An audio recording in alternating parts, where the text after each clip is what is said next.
Two men, two deaths within 2 years in one woman's bedroom. Marla Abling of Lamar faces a first-degree murder charge in the strangulation of her boyfriend, Rory Alba. Now the other man's family is coming forward saying they have unanswered questions.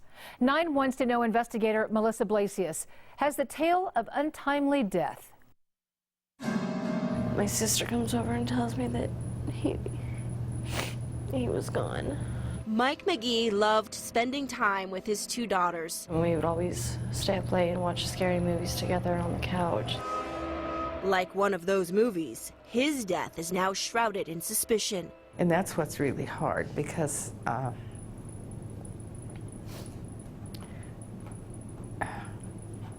it's just hard.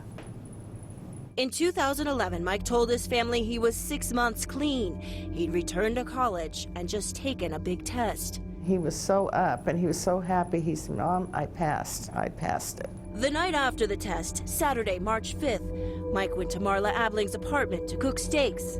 That night, he died in Marla's bed. You discover a dead body in your home and you have nothing to do with it. You want to call the police and get that taken care of because you feel horrible. But that's not what Marla did. No one called 911 until Monday afternoon, nearly 2 days after Mike died. By then, his body was decomposing. Not everything sounds right or fits together. Marla told police she did not know who was dead in her bed, but she did know they had sex. She didn't even know who he was. Are you kidding? She also admitted something smelled foul. She had opened a window, taken a bath, and went to sleep. When Marla woke up, she cleaned the whole place. Her house smelled like Clorox. Marla told police she had figured the man was just farting. Surely she knew that something was wrong. Nobody claims Marla's a saint. She's been booked into the Prowers County Jail at least 20 times for crimes including drugs, theft, and tampering with evidence. She was interviewed but never arrested in connection with McGee's death. The detective was very frustrated at the time because they knew that there was something not right, but they had no proof because she had had 2 days to clean up the apartment. The autopsy revealed what appeared to be needle marks on Mike McGee's stomach. Blood tests showed cocaine, a lot of it, antihistamine, and a powerful painkiller called Dilaudid.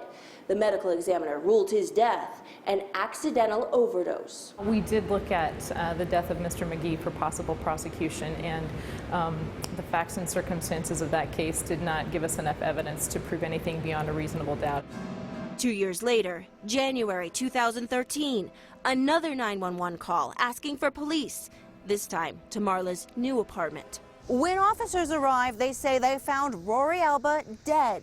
An electrical cord like this one wrapped around his neck so many times, so tightly that officers had to cut it away. Marla claims she feared for her life when she strangled Rory.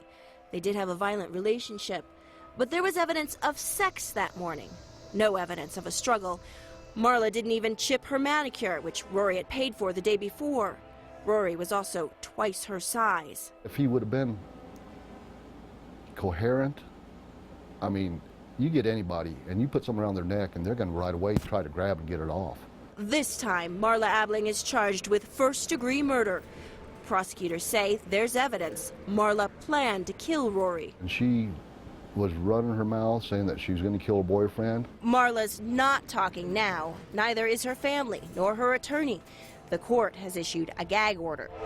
Forensic psychologist Dr. Max Wachtel tells 9 Wants to Know if he were evaluating Marla Abling, he would go in with several theories. Is she just a battered woman, and is there maybe some other sort of mental illness like a psychosis, schizophrenia, or is this a psychopath? I know she's evil. I think she's a black widow. She has no respect for life, none. No respect for life. And to be clear, Marla Abling was never charged with a crime in Mike McGee's death, but his family would like authorities to give it one more look. The district attorney also says that the strange circumstances of that death and Marla's failure to act there may be brought up again in the Alba murder trial when that happens. Adele. So Abling has more than one mugshot. So does she have any criminal history of violence? not significant criminal history of violence. However, there are some circumstances that in her past that maybe seem cruel or vindictive. According to a court hearing, she once superglued a former abusive boyfriend's fingertips to his forehead. Okay, Melissa, thanks.